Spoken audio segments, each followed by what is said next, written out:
الحمدللہ رب العالمین وبہ نستعین۔ سرپرست کانفرنس فضیلت الشیخ ڈاکٹر عبداللہ بن علامہ ڈاکٹر محمد لقمان سلفی حفظہ اللہ وتولہ، صدر مجلس استقبالیہ فضیلت الاخ ڈاکٹر معراج محمد انفاق تیمی صاحب حفظہ اللہ، کنوینر جلسہ فضیلت الاخ ڈاکٹر محمد شیس ادریس صاحب تیمی حفظہ اللہ، صدر جلسہ فضیلت الشیخ ڈاکٹر صہیب حسن عبدالغفار حفظہ اللہ، ناظم جلسہ فضیلت الاخ شیخ ثناء اللہ صادق تیمی صاحب حفظہ اللہ، تمام تیمی اخوان و اخوات و دیگر حاضرین و سامعین، اس دو روزہ عظیم الشان ورچوئل کانفرنس کی اختتامی نشست میں میرا موضوع ہے، جیسا کہ آپ حضرات نے سنا ہے، جامعۃ الامام ابن تیمیہ کی سماجی اور رفاہی خدمات۔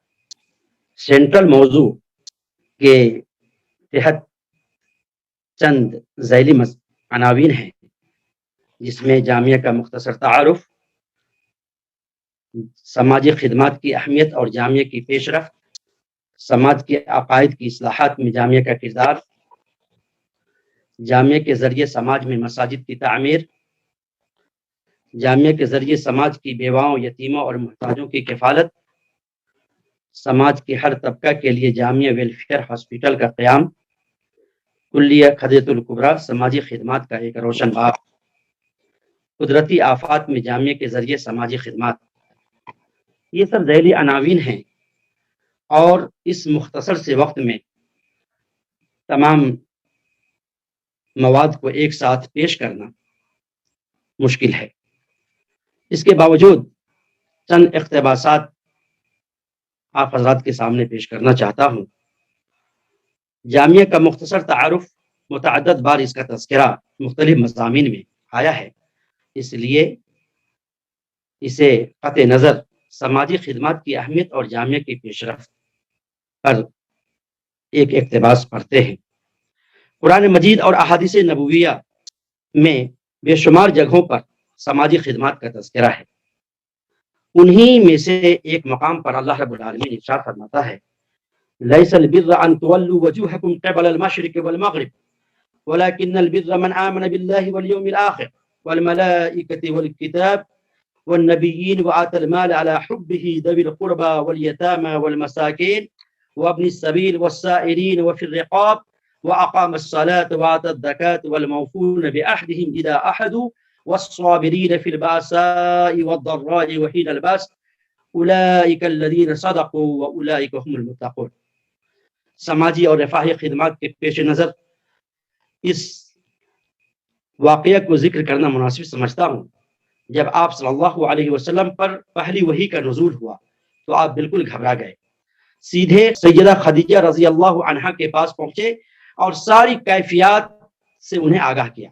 آپ رضی اللہ عنہا نے فرمایا، اللہ کی قسم، اللہ آپ کو کبھی رنج نہ دے گا، کیونکہ آپ تو صلہ رحمی کرتے ہیں، رشتہ داروں کے ساتھ حسن سلوک کرتے ہیں، ناتواں کا بوجھ اٹھاتے ہیں، ناداروں کے لیے کماتے ہیں، مہمانوں کی خاطر تواضع کرتے ہیں، اور حوادث زمانہ سے متاثرہ لوگوں کی مدد کرتے ہیں۔ انہی سماجی خدمات کی اہمیت و افادیت کے پیش نظر جامعہ امام ابن تیمیہ نے نہ صرف تعلیمی و دعوتی میدان میں انمٹ نقوش چھوڑے، بلکہ روز اول سے ہی سماجی اور رفاہی کاموں میں بھی ہمیشہ پیش رہا ہے۔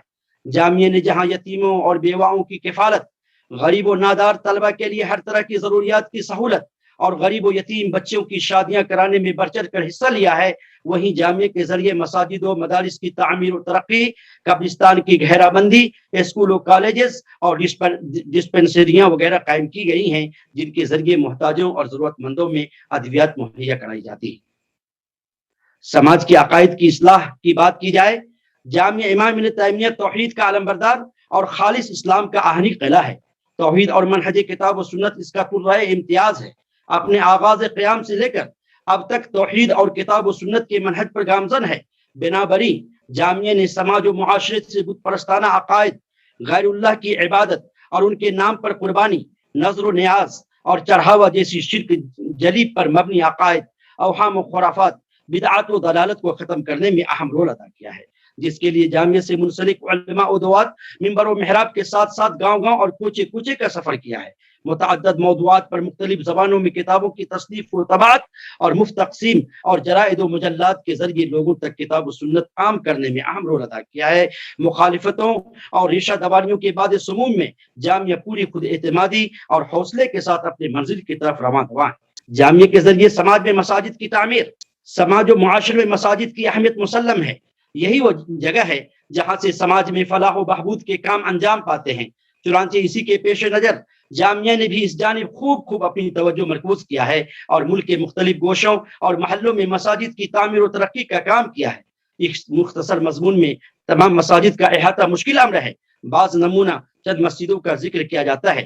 مغربی محلہ چندن بارہ کی جامع مسجد، مغربی محلہ چندن بارہ کی چھوٹی مسجد، مغربی مشرقی محلہ چندن بارہ کی مسجد، جامعہ امام ابن تیمیہ چندن بارہ کی Jama Masjid, D M L public school Chandan Bara کی مسجد، اموا شیخ ٹولی شوہر کی مسجد، اسی طریقے سے شیو نگر اسلام پور ٹولہ بیرگنیا کی مسجد، بیرگنیا گدی بازار کی مسجد، بھوکروہر بیرگنیا کی جامع مسجد، بریوا کی جامع مسجد، دوستیا کی جامع مسجد، اور اسی طریقے سے جودھارا کی مسجد، اور بھی بہت ساری مساجد ہیں جس کا احاطہ یہاں ممکن نہیں ہو سکا ہے۔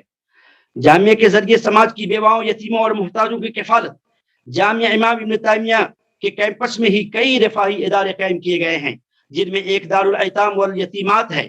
یہ رفاہی اور سماجی شعبہ ہے جو تقریباً 1989 میں معرض وجود میں آیا۔ اس شعبہ کے ذریعے غریب و مسکین اور یتیم بچے اور بچوں کی تعلیم و تربیت، خورد و نوش، لباس و رہائش اور علاج و معالجہ کا انتظام و انصرام کیا جاتا ہے۔ نیز چھٹی کے اوقات میں انہیں سفر خرچ بھی دیا جاتا ہے۔ امام ابن تیمیہ ایجوکیشنل اینڈ ویلفیئر ٹرسٹ، اس کی بنیاد 17 جون 1996 میں رکھی گئی اور اس کی اہمیت کے پیش نظر حکومت ہند سے اسے باضابطہ طور پر منظور بھی کرایا گیا۔ یہ ادارہ اپنے قیام کے روز اول ہی سے مدارس و مساجد کی تعمیر، بیواؤں، محتاجوں اور مصیبت زدگان کی مدد، غریب و نادار بچوں کی شادی، حصول علم کا شوق رکھنے والے نادار طلبہ کے لیے اسکالرشپ، صدقات و زکوٰۃ کی تقسیم، روزے داروں کے لیے افطار کا انتظام اور مستحقین کے لیے قربانی کا نظم و نسق جیسی اہم خدمات کو انجام دیتا ہے۔ قدرتی آفات میں جامعہ کے ذریعے سماجی خدمات۔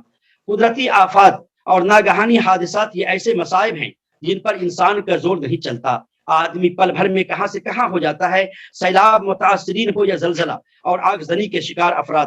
جامعہ نے ایسے تمام مصیبت زدگان کا ہمیشہ خیال رکھا ہے اور مالی و مادی امداد سے ان کا بھرپور تعاون کیا ہے۔ کورونا وائرس کے ایام میں بھی جامعہ نے قرب و جوار کے لوگوں میں راحت رسانی کا کام کیا ہے اور حسب استطاعت تحفظ کر رہا ہے۔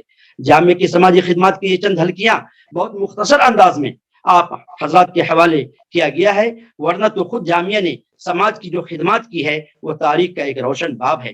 اللہ اس چمن کو یوں ہی قائم و دائم رکھے اور اس سے نکلنے والے پودے پوری دنیا میں اپنے علم و ہنر سے اپنا والدین، خاندان، اساتذہ اور جامعہ کا نام روشن کرتے رہیں، آمین۔ آخر میں رب العزت والجلال سے دعا گو ہیں کہ اللہ رب العزت والجلال بانی جامعہ، مفسر قرآن، پیدر روحانی جناب ڈاکٹر محمد لقمان سلفی رحمہ اللہ کی تمام دینی، دعوتی، رفاہی، تصنیفی و اصلاحی خدمات کو قبول فرمائے اور جنت الفردوس میں اعلیٰ مقام عطا فرمائے، آمین۔ وصلی اللہ علی نبینا محمد وعلی آلہ وصحبہ وبارک وسلم، وجزاکم اللہ خیر الجزا۔